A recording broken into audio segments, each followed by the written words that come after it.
नमस्कार सभी दर्शकों को बहुत बहुत नमस्ते।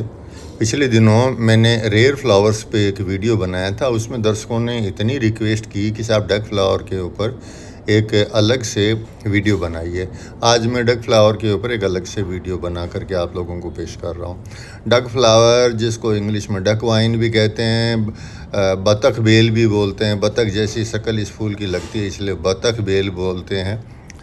इसका बॉटनिकल नेम जो है वो अरिस्टोलोचिया ग्रैंडिफ्लोरा है, यानी ये अरिस्टोलोचिया फैमिली का प्लांट है। ये बेसिकली ट्रॉपिकल एनवायरनमेंट का प्लांट है, यानी यूँ समझ लीजिए कि उत्तरी भारत से लेकर के पूरे दक्षिणी भारत तक पूरे भारत में आसानी से हो सकता है। इसे तेज़ धूप चाहिए, नमी चाहिए, पानी चाहिए, उसमें ये शानदार चलता है। पेड़ों के ऊपर बहुत खुश रहता है। पेड़ों पर देखिए, पेड़ों पर ये जो बेल है कितनी मस्त होकर के मेरे अशोक के पेड़ों पर चढ़ी हुई है और कितने फूल दे रही है, भरपूर फूल देती है। इसकी फूल की साइज़ देखो, 9-10 इंच तक बड़े हो जाते हैं। कहते हैं कि इसके फूल में दुर्गंध आती है, फाउल स्मेल आती है, लेकिन मैंने इसको सूंघ करके देखा, इस वैरायटी के अंदर अरिस्टोलोचिया ग्रैंडिफ्लोरा जो मेरे यहाँ है, इसमें मुझे कोई दुर्गंध आई नहीं।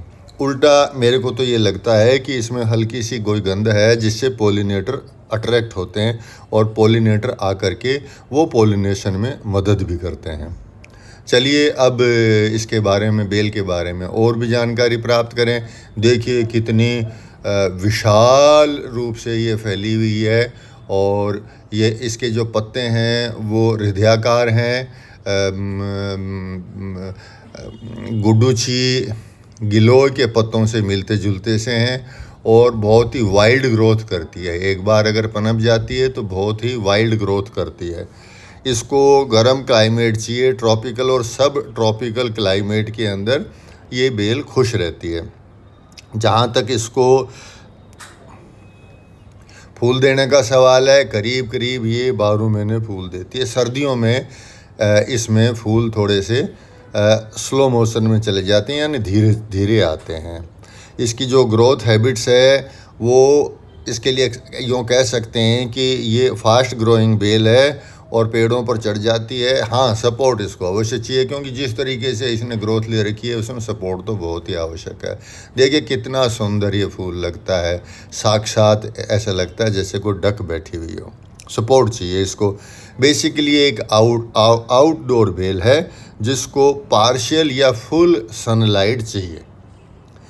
अब सॉइल की बात कर लें तो मिट्टी इसको रिच मैन्योर की चाहिए और मॉइस्ट सॉइल चाहिए, यानी थोड़ा बहुत नम ज़मीन उसको चाहिए, लेकिन वेल ड्रेन्ड होनी चाहिए। यदि ज़्यादा पानी इकट्ठा हो गया, यदि पानी कहीं इकट्ठा रह गया तो इसकी जो जड़ें हैं उसमें रूट रोट होने की समस्या हो सकती है। इसलिए वेल ड्रेन और रिच और मॉइस्ट सॉइल चाहिए इसको। करीब करीब 12 महीने फूल आते हैं, पॉलिनेटर खूब आते हैं। हाँ, पॉलिनेशन से इसमें सीड भी बनते हैं। मैंने यद्यपि अभी तक इसमें सीड देखे नहीं है, लेकिन मैंने पढ़ा है कि इसमें सीड फॉर्मेशन भी है। जहाँ तक प्रोपेगेशन का सवाल है, इसमें वेजिटेटिव और रिप्रोडक्टिव दोनों तरह के प्रोपेगेशन होते हैं, यानी सीड फॉर्मेशन से सीड भी बन जाते हैं, तो सीड उगा करके आप नया प्लांट बना सकते हैं, नई बेल बना सकते हैं। और दूसरा, इसकी कटिंग से भी बहुत आसानी से इस बेल को उगाया जा सकता है।